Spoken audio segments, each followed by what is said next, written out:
Hey, what's up, MotoAmerica fans? It's Josh Heron. Make sure you subscribe to the MotoAmerica YouTube channel to see all the up-to-date content. Like and subscribe. Don't forget my channel, too.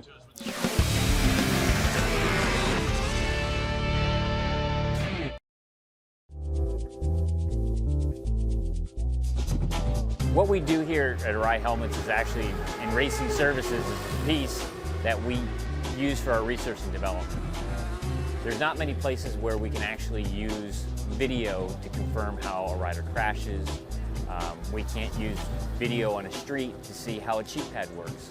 And when you do it in a laboratory, you don't get the same conditions you're going to get when you're out in the actual air and the wind and everything. You can try to use other devices, but you'll never replicate the real world scenario. So that's where racing services really becomes very important. It's all about the research and development. You know, I talk to Mr. Arai every Thursday night, and we discuss everything that we've seen from the races. It doesn't matter if it's IndyCar or MotoAmerica, we discuss everything that went on and what all the riders' feedback was, because they want to know exactly what the riders are feeling. But you know, one of the biggest parts of research and development when it comes to the helmet, of course, is the helmet's #1 job, which is protection. So critically important to Arai is that round, smooth shell. Because what happens is the helmet comes down and it bounces and glances and burns off that impact energy instead of transferring it to the rider's head, which is really important to us. So the glancing is something that we've seen from all the videos and all the riders that we've seen, unfortunately, go down. But it helps us when we're out here to see that video and go, okay, well, the rider went down like this, he hit this portion of it, and this is what happened to the helmet. So we can put the entire story together. So if you have just one part of the story, well, from the video, you can't really tell where the helmet's been hit or how bad the helmet's been hit. So that's so important, and that's the one big thing that we found through all our years doing this. Rider protection is #1.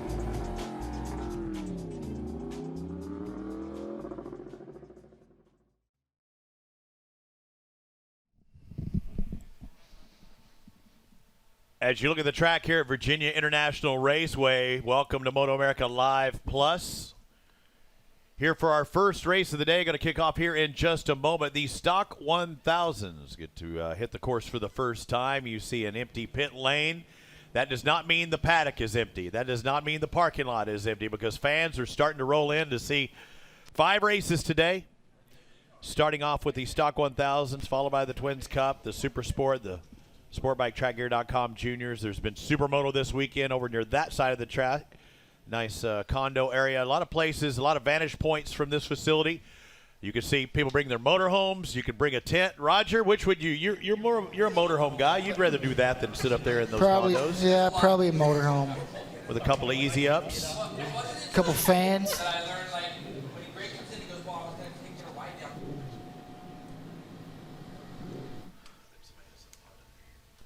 You look at the pit lane, all the crew, the camera crew, the track workers. No communication with the riders except for the pit boards. That's the wall that they hang it over. They hang over that pit board down to their rider, and some guys talk about it, and I've talked to them even specifically this weekend, depending on where they are along that pit lane. It's hard to pick up your pit board flying along because they're used to looking at it at a certain spot, and Roger Hayden, it might not be where they're wanting it to be. Especially if it's really close to the kink, because you're going through there so fast. You want to concentrate on the corner. You don't really want to look away. And then also when you're behind somebody, it's really hard to kind of take your eyes off the person in front of you in case they miss a gear or something. But it's important. We've seen guys yesterday talk about they wasn't looking at their board, and when they did, there was only like 2 laps to go, and they were in a hurry at that point. I talked to one rider specifically, Hayden Schultz, in the Twins Cup. He said he didn't necessarily look over there, and he talked about the difficulty, as you mentioned, seeing of where the placement is. He said he looked up and it was a checkered flag. He didn't know that there were 2 laps left, and he finished just off of that podium. And there's a guy who could have maybe won that race if he really puts the screws to it those last couple of laps. Especially because those last 2 laps, he looked like he knew there was only 2 laps to go because he was coming on so strong those last couple laps. So if he would have known he needed to hurry up a little quicker, he might have started that charge a few laps sooner. He was questioning himself, after the race. Yeah, that's exactly like you're saying. He's like, it's got to be near the end. It's got to be near the end. And eventually it was at the end. All right, Stock 1000, we pick up with it for our second time today, an opportunity for these guys. They look like they were turning some quick times. They were the first ones out this morning. Is it difficult when you're the first one out on a cool track? How much are you going to learn compared to when it's heated up midday like it is right now at 11:20? I think you can learn a lot because the track, it's so warm here this weekend, and the temperature rose really fast this morning. So I think you can learn a lot. The track temperature was warm enough to learn something, but also, you know, it might be a little hotter now. But I would rather, if I was the first class, to be up right now instead of this morning, and then say my race was at 3 o'clock. Track temperature would be totally different then. See the riders lining up, preparing for their sighting lap. Again, they get one opportunity to go around there, and then they come to the starting line area in their grid positions.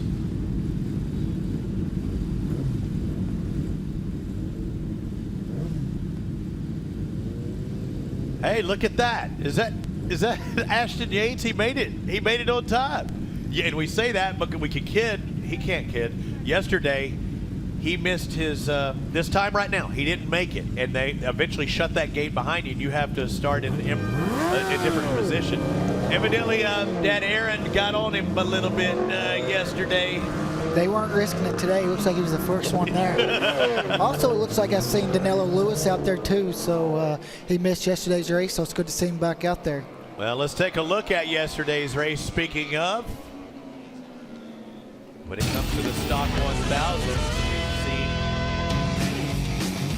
Jake Lewis look really fast. We've seen Travis Wyman fast, Corey Alexander fast, Ashton Yates fast. The list goes on and on and on, but when Jake Lewis got up in front, he was making sure he stayed that way.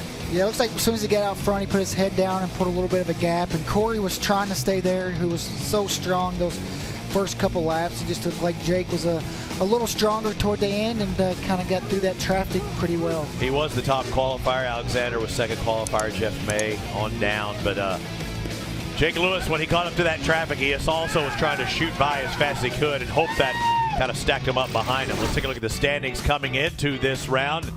Travis Wyman is the points leader.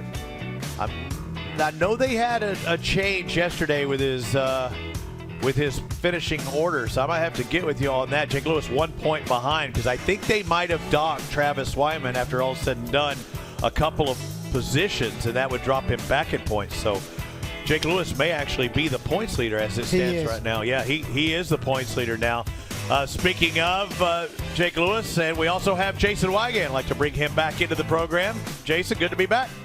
Yeah, absolutely. Getting the full menu here from high atop the flagger stand at Virginia International Raceway. Jake Lewis will be checking in here in a minute with the rest of the field. As you said, it's been some great results for him already this weekend. The team's not going to make huge changes here. They do have an idea of a direction they want to go, but they're going to save that big change for our next race at MotoAmerica. They don't want to accidentally go the wrong direction on race day. So basically the same bike that he won on yesterday. A real cool story. That team, Alta Suzuki, they wanted Jake Lewis on this bike last year, but he wasn't eligible for this class because his results in Superbike previously had been too good. That led them to take a chance on Cam Peterson. He won the title for them last year. Great for them. He got on the factory X-Star M4 Suzuki team in Superbike. Great for him. Now they're hoping to give a little boost for Jake Lewis. So an all-around feel-good story of what the Alta Suzuki team has been doing in support of the full factory effort and giving folks like Cam Peterson last year and now Jake Lewis a shot at winning titles. Scoops McGee on the scene down there. I didn't know that they were looking at Lewis instead of Peterson for that reason. And remember, Peterson did race in the Honda Superbike the year prior, but his results weren't there. That Omega team just couldn't keep that bike going in each and every stop. And Jake was on a factory-supported effort at a M4 team, and his results were there at times. So interesting to note there. And now he's on that bike that Peterson was riding last year, and Peterson moving up to the Honda Superbike. So maybe we can keep that trend moving. I know, and I was talking with Josh Hayes earlier, you know, Andrew Lee didn't have that opportunity to move into the Honda Superbike. He could on his own, but it's expensive to do that. He didn't get that ride. And it's cool, and it's really good for Altus Motorsports to really do that and give these young riders and, you know, guys like Jake Lewis and Cam Peterson a chance to show themselves. If not, you know, they don't give them that opportunity, then, you know, Cam's not going to be where he is, and Jake wouldn't be back in the paddock. There is Andrew Lee, a two-time Stock 1000 champion. And I think he actually got moved out of the class. I don't know if the rules changed or if he had to sit out a year or what. But he's back in the Stock 1000s. He's going to start in 8th spot. So that should be inside of row number 3. You see him next to Ashton Yates, who gets to take his original starting spot. As they take off for their reconnaissance lap, their sighting lap. Let's take a look at our Cardo starting grid. Speaking of Cardo, no inter-ear communication with these riders. They have to do it all by pit board. Corey Alexander never got his picture taken. I'm missing Corey. He's usually smiling too. Want to see him out there. But look at look at these first 2 rows. All 6 guys can win, right? Exactly. Just want to make sure all 6 of those guys on the first page can win. You go onto the second page, many of these guys can win. They all have a chance, but I mean, you're talking about guys that are very fast and even a champion starting on that 3rd row. The top 9 there, Ashton Yates could win double podium at Road Atlanta. Andrew Lee, 2-time champ. He could definitely win at any race. Mesa always up there in the front year in, year out. I know he had some issues yesterday. Not sure if he's riding both the 600 and the 1000. We'll have to see how they line up. I didn't identify him on the start, but I thought I saw a full row. In the Stock 1000s, this is our largest class. How many do we have? 36 guys originally signed up for this class. You love seeing that. You love seeing the entrance. Definitely a full grid, and also, we see a lot of young talent on, top of the time sheets here, trying to get their feet wet on the bigger 1000s before they make the move to Superbike. You also notice the different flags, the nationality of these riders from many different countries, not just North and South America as well. And easy money rounding out row 12. Edgar Zaragoza from Mexico, where I'm going next week. As long as they don't close that bad boy down. These guys getting ready. It's their final time to perform. We've heard guys talking in the paddock, I just didn't want to throw it in there with these young guys in this particular class or whatever. Today's the day you do it, though. If you've been holding off, you don't want to do it on first day because you might have to repair or do whatever. Today's the day that you can run it in deep, Raj. Yeah, today's your last chance. You want a good result this weekend. Race 2 is, it's always good to end the weekend on a good result. And the good thing about having 2 races each weekend, if the first race doesn't go very well for you, all you have to do is wait till another day and get your opportunity. Taking a look at Jeff May here. Said he didn't run with his electronics. He was doing it all by the throttle. Thought I saw some smoke shoot past the screen. Another guy to look for, the 55 of Michael Gilbert. He's going to be on that outside 2nd row, that green bike on your left. I call it out. He typically gets some good starts, and he does get a good start. He's going to try and sneak in there. Look at the Honda of Ashton Yates on the outside. A couple of Hondas, the 99, the red bike, the 22, the red bike. But it looks like Corey Alexander with a start. The 23's out in front. Jeff May's going to move into 2nd. That drops Jake Lewis back to 3rd. Check that, back into 2nd. Travis Wyman got a good start, too. Already moved his way up into 4th.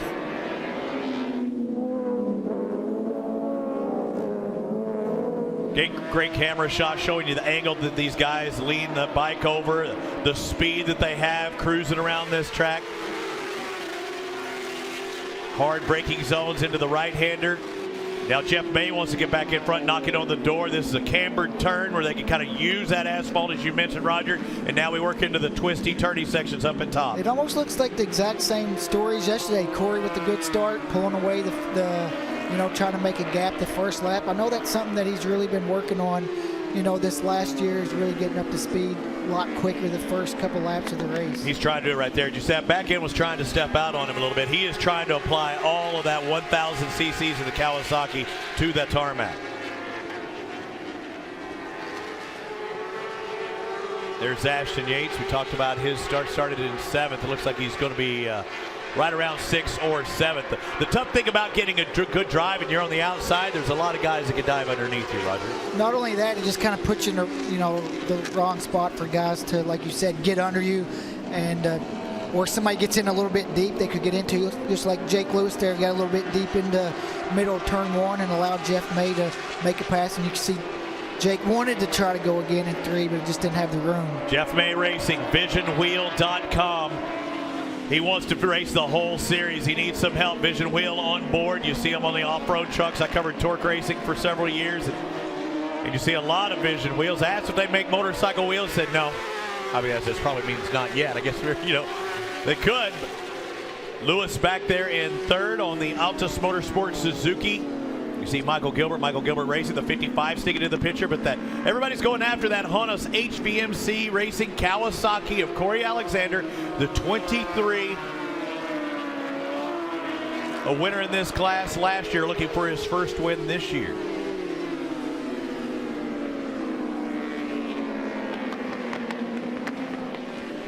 Championship points on, I do have the official tally. Jake Lewis is actually leading Travis Wyman after Wyman's penalty yesterday by 1 and only 3 points ahead of Michael Gilbert, who Gilbert currently sits in 5th place right now. The green bike in the back end of your picture there. Jeff May, he's got really some giddy closed up the gap. Looks like he's going to try and turn 1. At worst, he's trying to push Corey Alexander into a mistake as well. That's been probably the most pivotal turn, wouldn't you say, this week? A lot of guys running too deep into turn 1, some running off track. And it's so easy to do there, too, because you're in the draft. He got a good draft off Corey. Goes in there. Not only you got more speed going into the corner, but you're also trying to break a little bit deeper to try to close the gap to the guy in front of you. The last time around, Jeff May with the fastest lap of 1:26.52. You look at the race 1, they returned in a 1:26.50 with Jake Lewis yesterday, so he's right on that delta of yesterday's race. Different day, different story, but the characters are still there. Whoa, going wide is Jake Lewis again. Wyman's going to be able to close in, and Gilbert's now back in the back end of Wyman. You're seeing 3 different bike manufacturers there. The yellow bike's a Suzuki, the white one's a BMW, the green one's a Kawasaki. Colors don't always mean manufacturer. You can have different brands in the top 5. Absolutely. The Honda of Jeff May in second.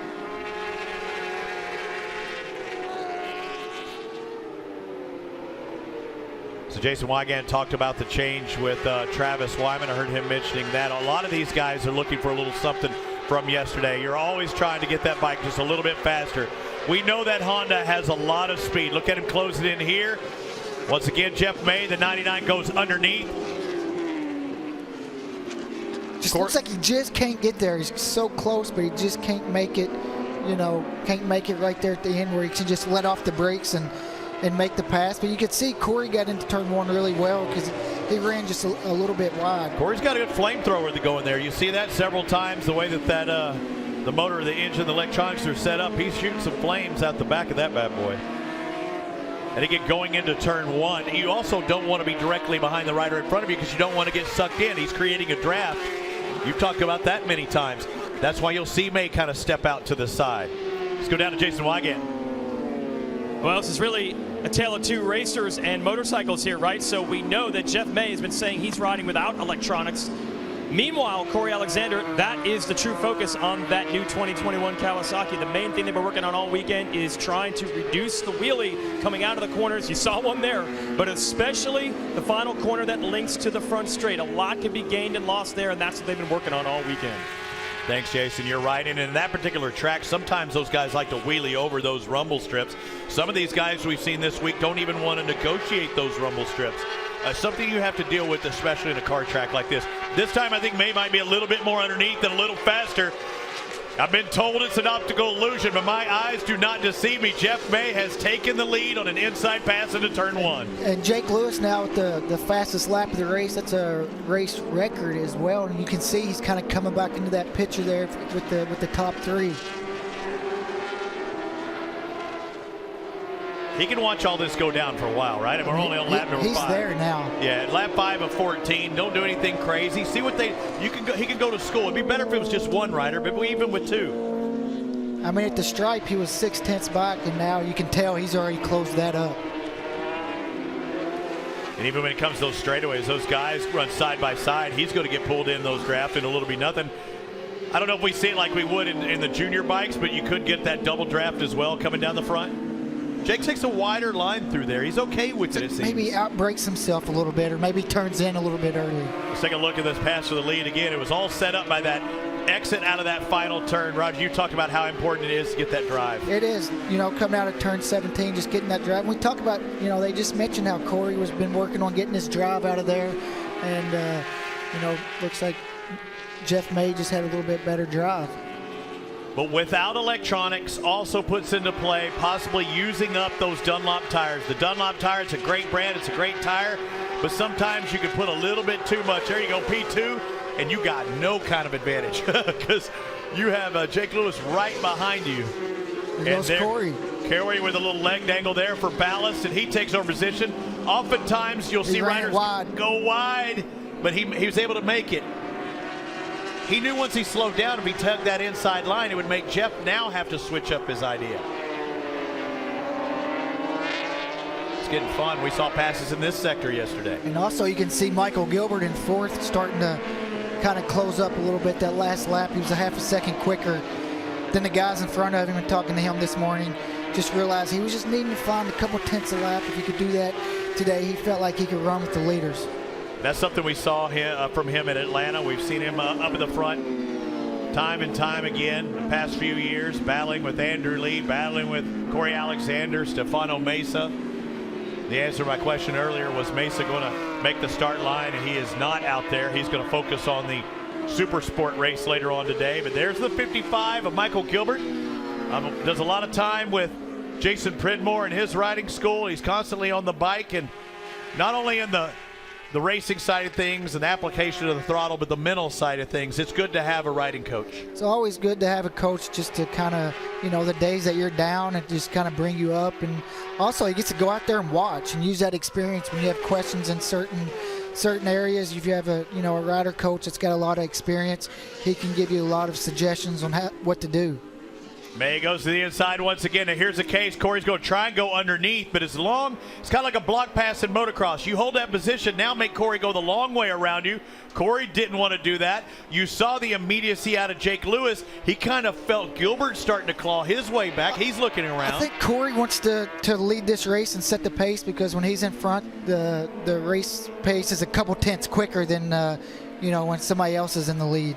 So he's thinking at worst it's going to be a three-man race. If these guys get up there slow down, we're going to bring Michael Gilbert in the mix. I thought I saw that in the Super Sport yesterday with Sean Dillon Kelly. It looked like he always wanted to be in front, but once he was there, he was turning, second and a half, maybe even 2 seconds slower than he did in qualifying?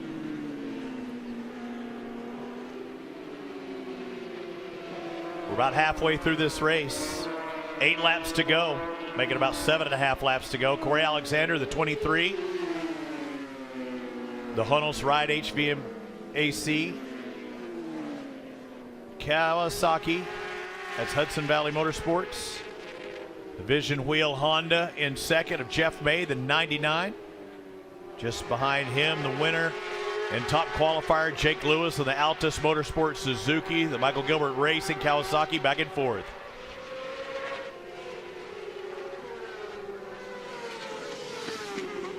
It's like Jake makes the pass into second into turn 1. We talked about that double draft. Did he get a little pull? He ran wide. The real pull on that front straightaway, but you still got to shut it down. Let's see if he can make the pass in turn 3. We've seen him set up a lot of guys. See, he gets such a good run. He just needs to get just inside of him, right? And he's really good at making that pass and not blowing the corner, right? Getting it slowed down right at the apex where the person can get right back under him. It might not be the fastest way around the track doing that, of course, because that's not the typical racing line, but if it's gaining you a position, now you can work on going fast. See Jeff May looking back. They all feel that 3-rider group feel the presence of Michael Gilbert.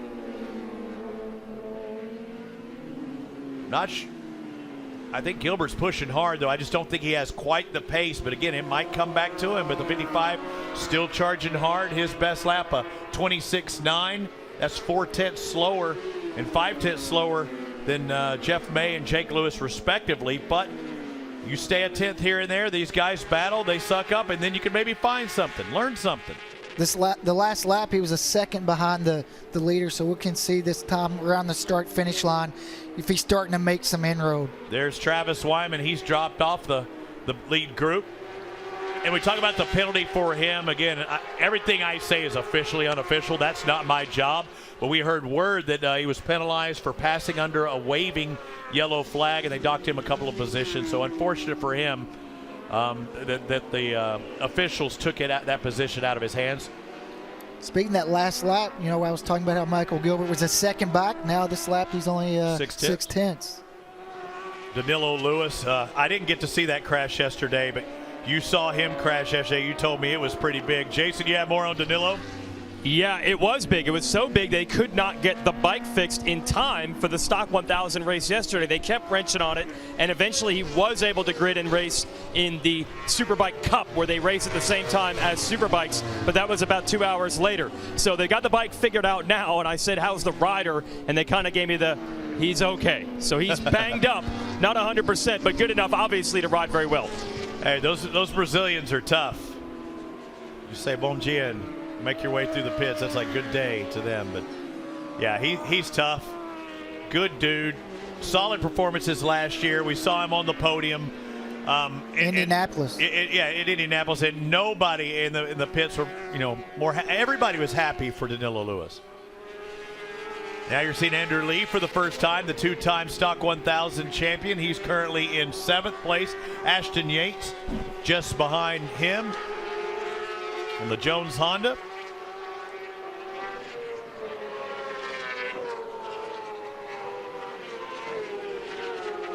Top 4 guys that last lap pretty much ran almost identical lap times, all still in the low 27s. And they're all within 0.6 of a second, so Gilbert has kind of closed in on that group.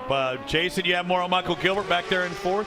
Actually, Andrew Lee was just behind that battle you saw with Yates. So we mentioned the story earlier in the weekend. He's got a new crew chief, Jason Farrell, who's done a lot of racing in his own right, and they raced against each other in a club race last weekend to try to break the ice and build the chemistry. What they're working on is traction control. They thought they had it dialed better in warm-up today. Probably still not where they want to be, but that's the focus on them, getting that traction control. Too much wheel spin. And the Franklin Armory 14, a new bike to him. The previous model bike, he had that thing dialed. I mean, he knew exactly what that bike was going to do. Graves Kawasaki, that thing was on it race after race after race in 2018, 2019. We have a new leader, Jake Lewis, up in front of Corey Alexander now, trying to go back-to-back wins for Jake Lewis at Alta Suzuki. It's kind of like what he did yesterday with 4 or 5 to go. Took the lead and tried to break away, and you can see Corey. Here's what happened to the left. This is the pass to the lead. Got a good run out of 6, and looks like Corey might have made a mistake because he passed him pretty early there, before they were on the brakes. And you can see Corey already took the lead back in turn 1. Corey's starting to struggle a little bit, looks like, with grip. You can see the rear end of the bike. And right there, I mean, they're going to start calling that Jake Lewis turn if he keeps doing that up. But again, it puts him in the wrong position. Those out to ins work fine, and ins to outs, but again, it's worked for him though most often. Yes. Oh, you're right about the wiggles. Mr. Wiggles starting to show up on the Kawasaki, as well as lap traffic now. We're coming in. When you have a 36-rider field, you see that blue flag waving. That's notifying the guys, watch out, the leaders are coming up. He looks right, and oh my goodness, he had no idea where Corey Alexander was.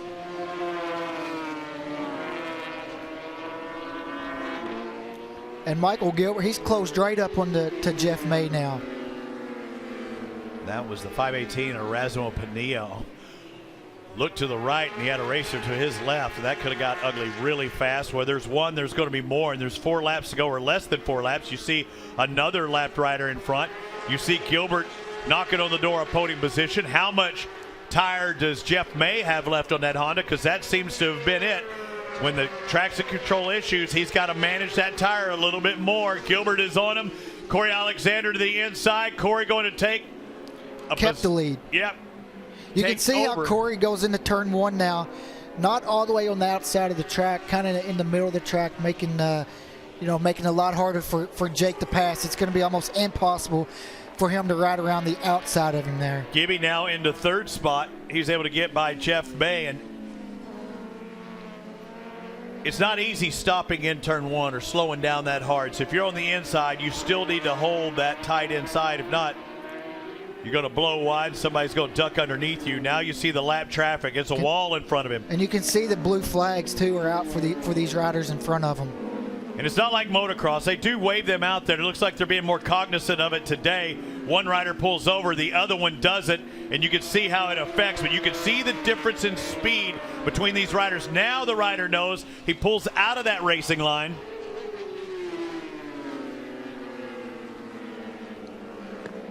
Two and a quarter laps to go. You see, oh, I thought that was May getting by. May starting to close in. Not as fast as he was. Where was he at his last lap? He turned to 1:28.0. Yeah, he was half a second slower than Gilbert that last lap. You can see it on track now. So watch Corey on the brakes. See how he's kind of mid-track? That way he's kind of blocking that inside. We saw that in other classes yesterday, like Cam Peterson wanting to go inside. You see the flames again shooting out of the exhaust. And the bad thing is, the more you try and block some of that inside, you're opening up that preferred line on the outside. There's Michael Gilbert working his way up, but these guys get together. He's hoping they're going to slow each other down, and he can maybe get up there in the lead.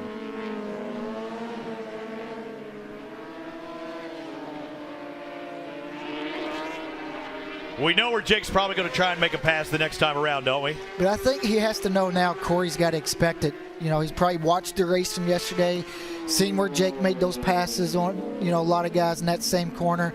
And I would assume on the last lap, Corey is probably going to try to block that turn 3. He's going to guard turn 3. So wouldn't you say he needs to try and make a pass in turn 1 and be leading into that section? I think he's going to try to get a pass any chance he can get. I think you're right, Roger. Because there's not a lot of options, right? So if there's an opportunity, you have to take it. Yeah, but if you're Jake Lewis, don't put your eggs in that turn 1 or turn 3 basket. Watch in turn 1 and down. He needs a good drive out of this straightaway. If Corey Alexander needs to put that Dunlop down too, good run by Jake Lewis. He's setting him on the outside, trying to get into a draft. The white flag's going to come out. He's in it. He's in the draft. He's setting up on the outside. He's going to try and outbreak him. Can he dive under? He's on him. Both of them with really good drives. This looks like Jake that we've seen throughout the race. This is where he likes it. A little wide here, then dive on the inside. See, look, Corey blocked Corey it. went way inside that time. Now, Jake needs a good run because he's actually going to get a better run through this little chicane and going to 7. A couple laps ago, this is where Jake made the pass coming out of this little S section.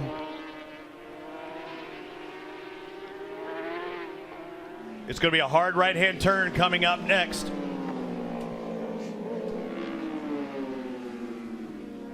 Didn't happen. This might get interesting. They catch these lappers by the last corner. There's 3 of them. Jake's next opportunity is to try to get a good run through this part of the track and try to get up the inside. And you see him try to make the run right here into turn 14. Whoa, man, he's hard on the brakes. He's on the inside. He's in there. He just studs it in. Looks like a motocross race. You're going to run out of tarmac. Neither letting off the throttle. They look more like motocross instead of road racing. So now this lapper's in front, so maybe Jake can try to get a good run out of this last corner. Looks like they both get through. Corey Alexander almost cooked that last turn too, coming down the straightaway. That Suzuki's got a lot of power. I don't know if he's going to get by the Kawasaki. A race to the stride. Corey Alexander takes the win. Second goes to Jake Lewis, and look at how close Michael Gilbert was. He was within a second at third. A race to the stride to Nilo Lewis and Ashton Yates. They're 6th and 7th. I could see Jake setting that last pass up into 14. You see, that was a little bit wider and tried to. But what put him in there so deep was, when we see the replay, was Corey was blocking it. So he put him all the way on the inside, which made it hard for them both to try to make the corner.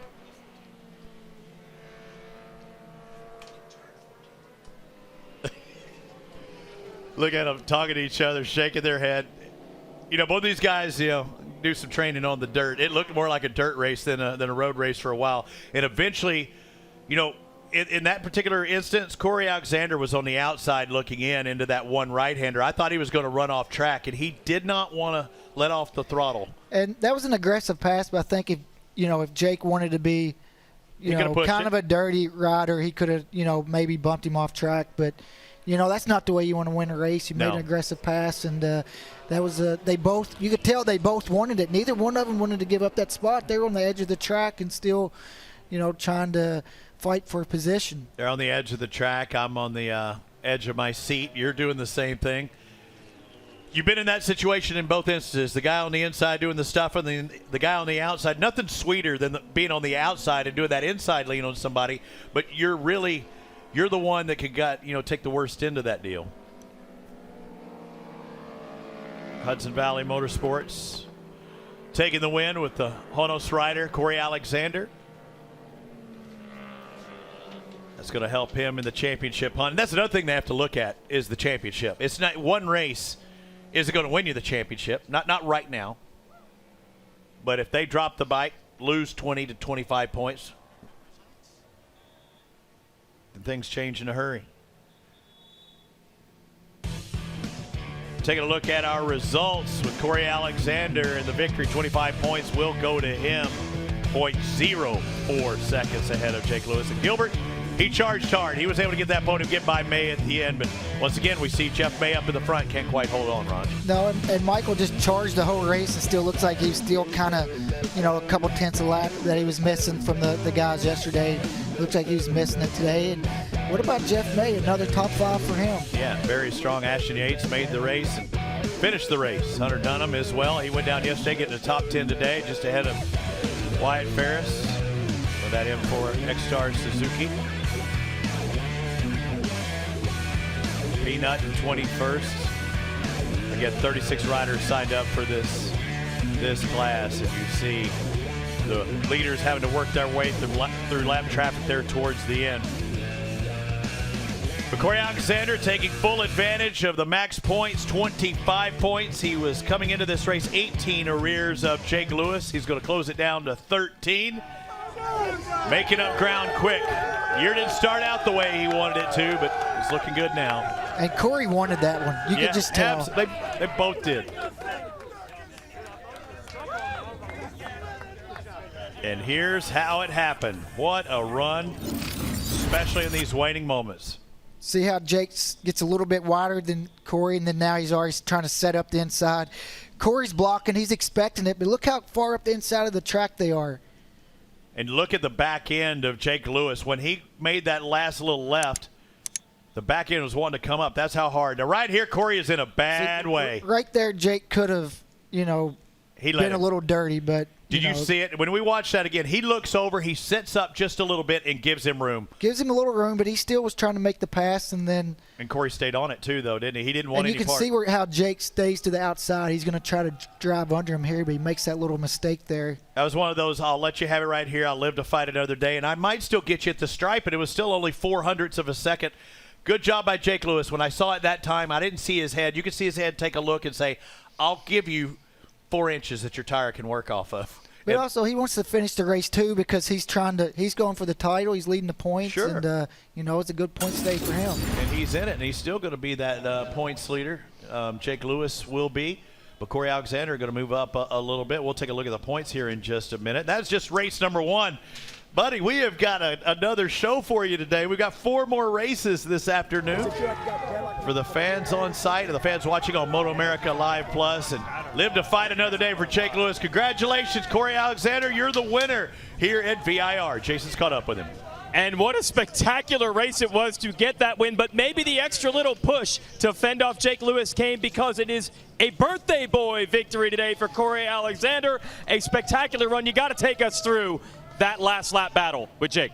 Oh man, after yesterday's race, kind of learned that getting to the lappers first would be the key to the race. So Jeff kept going by me, and I knew I was really good on the brakes. So I just wanted to lead as much as I could and set the pace. We weren't going quite as fast as I wanted to, but my guys did some homework last night, and the bike was a little bit easier to ride for me, so I could maintain that pace for a little bit longer, a little more comfortable. And talked to my riding coach, Jason Pridmore, and he gave me some tips and stuff like that. So we just did some homework last night, but man, it was a close one up there at the top of the hill. I really have to give a big hats off to my whole entire team. the Hudson Valley Honos Graves Motorsports Kawasaki ZX-10 RR was running really good today. New Rage Cycles, Ride HMC, obviously, Iconica, Prestige Services Group, Chuckwalla Valley Raceway, Maximo Racing Oils, Vortex EK. There's so many people that support us. Literally none of this could be possible without Rich Millman. So, thank you, Richie. And my girlfriend at home. Just my birthday. Yeah. Thanks, guys. Happy birthday, and 4 winners in 4 rounds for Stock 1000 this year. What a season we've got on our hands. You can see the enthusiasm out of Corey Alexander, and it was close. And he knows that Jake could have done the stuff and go and possibly took them both out of that equation, but I thought he pointed out it was key that he needed to be out in front when he made it to those lappers. Let's go back down to Jason. Got to get the other side of the story. What a battle on the last lap. Jake Lewis win yesterday, second today, and man, it was close. Take us through that. Yeah, I gave him a heck of a birthday present. Honestly, man, I hate losing, but it was a heck of a race. I knew at the beginning Corey was going to be fast. Yesterday in the Superbike race, it looked like he found something at the beginning of the race, and he was really moving there at the beginning, and so was Jeff. I had a tough time getting going there at the beginning, and I was like, just be patient, it'll come to me, and slowly but surely worked my way past Jeff, and then was on Corey, and we had a heck of a battle, and I knew those lappers were going to come into it, but honestly today they were really good compared to yesterday. And I knew I wouldn't go to bed at night tonight if I didn't try that move at the top of the hill. It was my last chance, and I knew I went in there straight, and I was like, I'm not taking this out no matter what. And honestly, I felt like he was connected to me. So, I didn't know if he fell off the bike and his bike was on me. That's what it felt like. And then he got by me, and I was just like, damn it, and tried to get a run on the front straightaway and draft. He's a big boy like me, but he held me to the line. So hats off to Corey, and heck of a race. I just got to say a big thank you to the Altus Motorsports team for working their butts off for me. It's not the double, but a heck of a weekend compared to Road Atlanta. And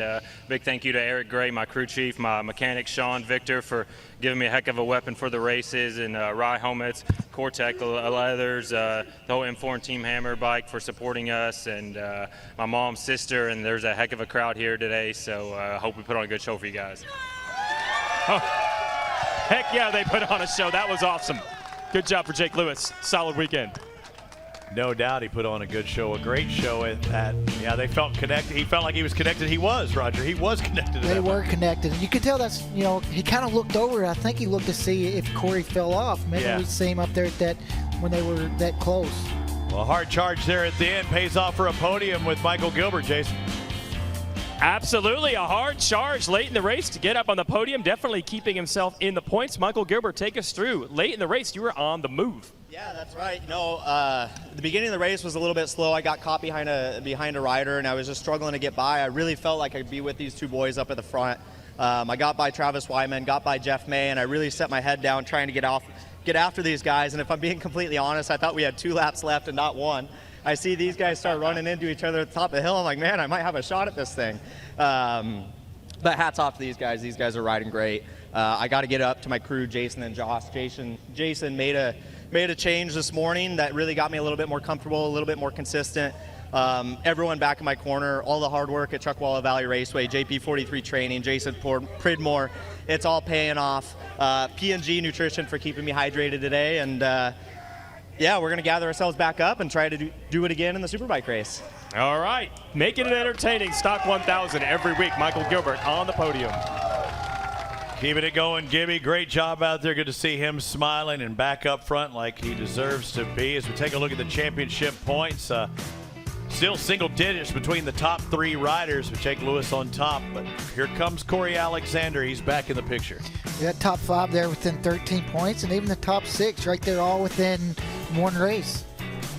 Yeah, you get 25 points for a win. You work your way down to 1 point for 15th place. So, again, this just being the second stop of 9 individual rounds that we go to. Again, Circuit of the Americas due to COVID taking off the schedule, but that really only affected the Hono Superbike class. Again, we're still early in our program. We're still early in our day as well. Stock 1000 are done. We're going to move to the Twins Cup coming up next. We'll see if we have a race anything like what we saw in the Stock 1000. I can't wait. Stick with us here at MotoAmerica Live Plus for VIR.